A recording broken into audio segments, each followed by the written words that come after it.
Aku Muhammad Kuliah Agita Akhlak MTSMA serta teman-teman yang saya banggakan. Di sini kami dari kelompok 3 akan sedikit menjelaskan tentang materi Agita Akhlak MTS. Iman kepada Allah. Ya, di sini menjelaskan tentang iman kepada Allah. Jadi iman sendiri itu mempunyai pengertian menurut bahasa itu artinya percaya Mbak Dipan.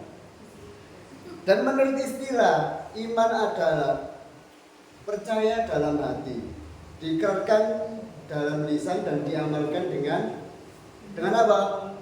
Perbuatan. Ya. Jadi itu. Ketika kok saya mengimani Allah, itu ada 3 sifat yang wajib Anda ketahui, teman-teman. Yang pertama sifat wajib, yang kedua sifat jaiz, yang ketiga sifat mustahil atau sifat muhal. Ya. Kata Allah atau nama Allah disebutkan dalam Al-Quran itu sebanyak berapa kali sih Mbak Dipan? Sampai sudah baca dulu. Jadi nama Allah disebutkan dalam Al-Quran itu sebanyak 2697 kali. Ya. Nah, sifat wajibnya Allah ada berapa? 20. Ada 20. Sifat jaiznya ada berapa? 1. Apa sih sifat jaiznya Allah?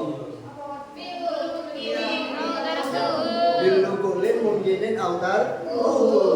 Ya. Artinya Allah itu tidak sama dengan makhluk. Allah ya Allah, makhluk ya Allah. Gak ada yang menyamai Allah. Oke? Yang ketiga, Allah itu mempunyai sifat mustahil. Ya. Pada intinya, ketika Anda mengimani Allah, itu iman belum lengkap jika kamu tidak melaksanakan perintahnya. Sama Allah memerintahkan sholat, Allah memerintahkan apik nanggone teman, bagus nanggone teman, berperilaku baik dengan teman, dengan tetangga, ya laksanakan. Dengan dasar apa? Dengan dasar karena Allah. Itu termasuk iman kepada Allah. Kalau Anda kok masih terdikte oleh kehidupan sosial, itu berarti Anda belum iman kepada Allah. Contoh, ada teman yang buruk kepada Anda, teman yang benci kepada Anda, tapi kok sampean kok membalas buruk, itu artinya Anda itu bukan karena Allah, tapi terdikte kehidupan sosial. Ketika ada teman buruk dan sampean pancen krono Allah, ya biasa aja. Biasa. Sintenan, gak direken. Dibalas kebaikan, justru dibalas kebaikan. Ya. Jadi itu, pada intinya iman kepada Allah itu apa yang diperintahkan Allah dan Rasulnya itu sampean perintahkan. Misalnya dulu ikut perintahkan, laksanakan. Tapi nek sampai belum melaksanakan, belum dikatakan iman kepada Allah. Baik, di sini saya akan menjelaskan tentang akhlak terpuji kepada diri sendiri. Yang pertama yaitu berilmu. Berilmu adalah kemampuan kecakapan atau keahlian yang dimiliki seseorang atas ilmu tertentu yang dapat memberi manfaat bagi diri sendiri maupun orang lain. Orang yang berilmu sangat berbeda dengan orang yang tidak berilmu melalui cara berpikir, bersikap, dan berperilaku dalam kehidupan sehari-hari. Orang yang memiliki ilmu setidaknya memiliki ciri-ciri sebagai berikut. Yang pertama, mau menjaga dan mengamalkan ilmunya karena Allah Subhanahu wa Ta'ala. Yang kedua, semakin berilmu semakin santun dalam bersikap dan berperilaku. Yang ketiga, dapat menjadi teladan di mana saja berada. Perilaku orang berilmu lebih luas jangkauannya dibanding ciri-ciri orang yang berilmu, karena dengan berperilaku berarti betul-betul orang tersebut mengamalkan dalam kehidupan sehari-hari.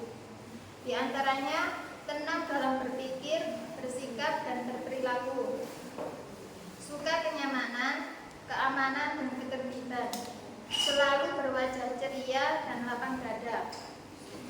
Dampak positif berilmu tentu membawa nilai-nilai positif sebagai berikut. Yang pertama, bagi diri sendiri, ilmunya semakin luas,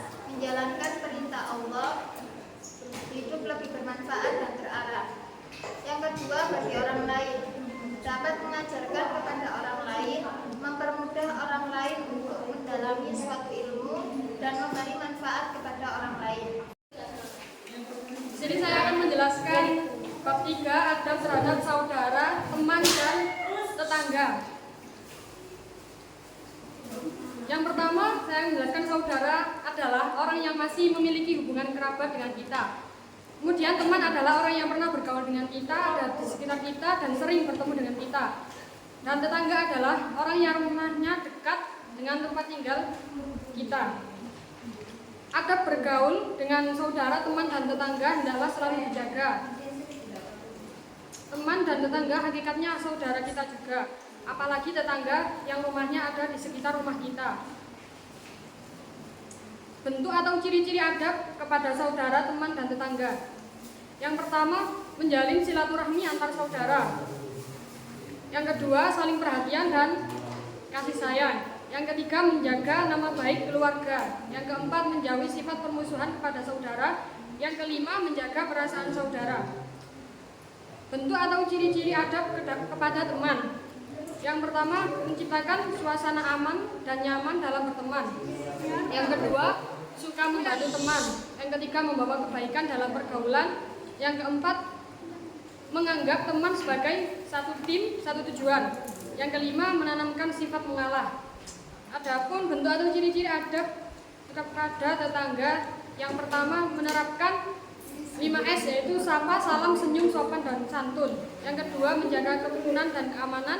Yang ketiga, menganggap tetangga dekat sebagai saudara. Yang keempat, saling silaturahmi. Yang kelima, selalu berprasangka baik. 6, selalu membuka pintu maaf. Yang ketujuh, menanamkan sifat mengalah. Cara-cara membiasakan diri beradab islami kepada saudara, teman, dan tetangga. Yang pertama, menyadari setiap orang Islam adalah saudara bagi orang Muslim yang lain. Yang kedua, mempercayai bahwa saudara ibarat bagian tubuh. Jika satu bagian tubuh sakit, maka seluruh tubuh ikut sakit. Yang ketiga, memberi perhatian kepada saudara, teman, dan tetangga. Yang keempat, menjaga sopan santun dan perasaan saudara, teman, dan tetangga.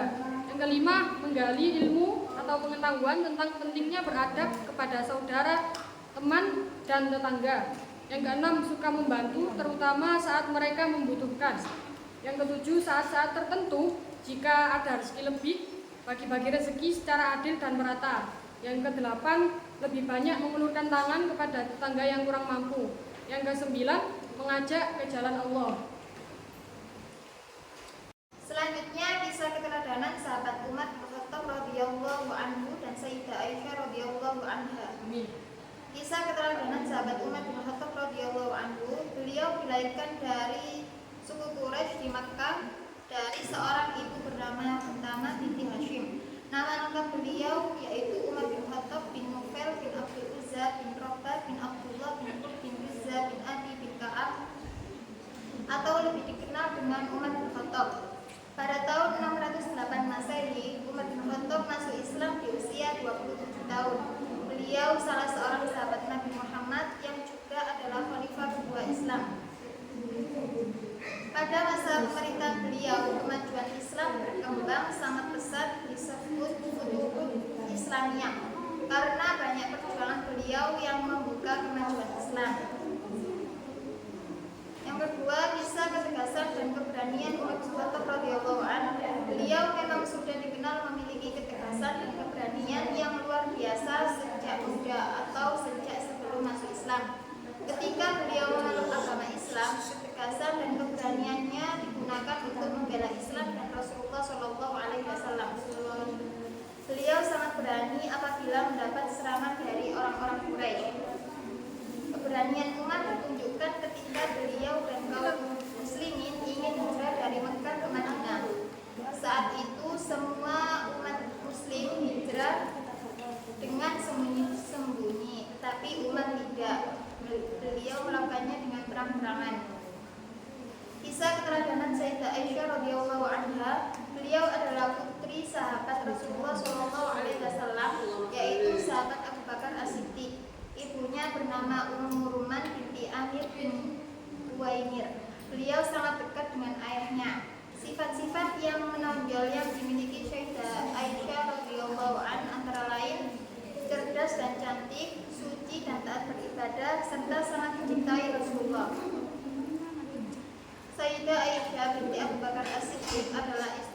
Rasulullah yang paling muda dan paling terkenal setelah Siti Khadijah, lahir di Makkah pada tahun 9 sebelum Hijriah.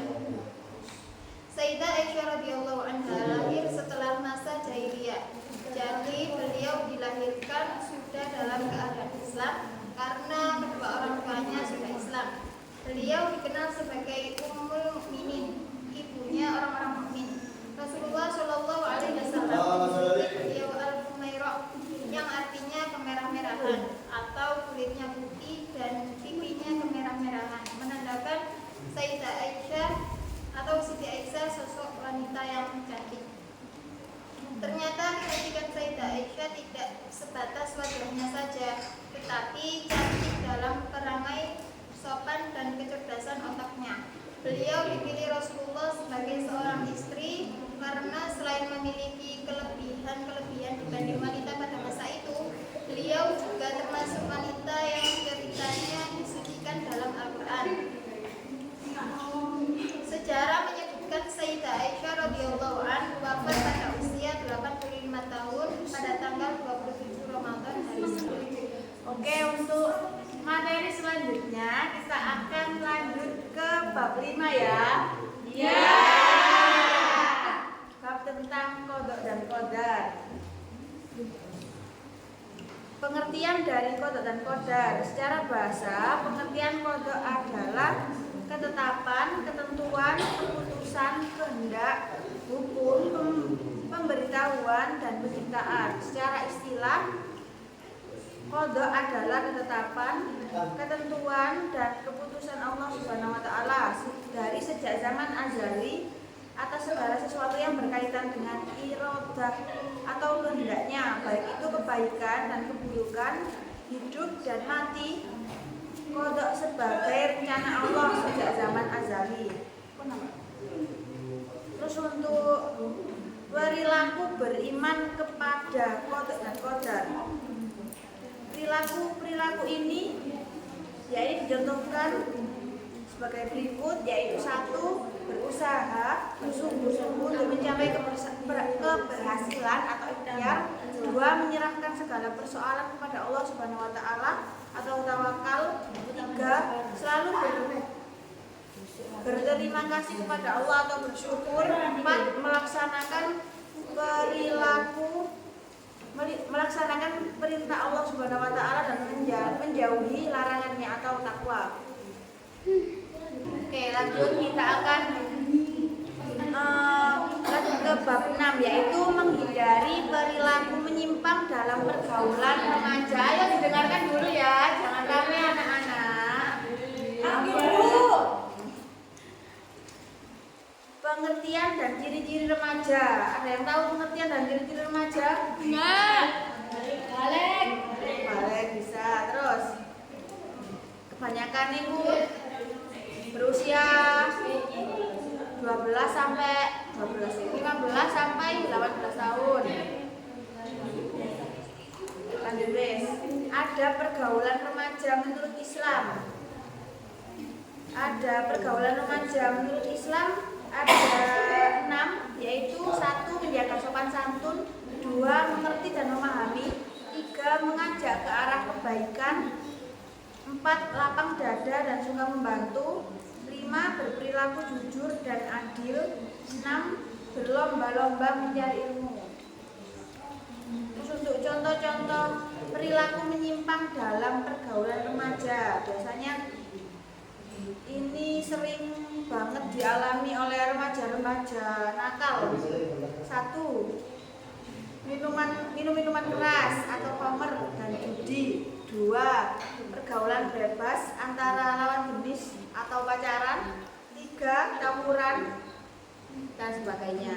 Dampak-dampaknya perilaku menyimpang tersebut yaitu untuk diri sendiri, kurang dipercaya dalam keluarga dan pergaulan. Terus bagi orang lain tidak bisa memberi kenyamanan bagi orang lain. Terus untuk lingkungannya membawa nama buruk lingkungan.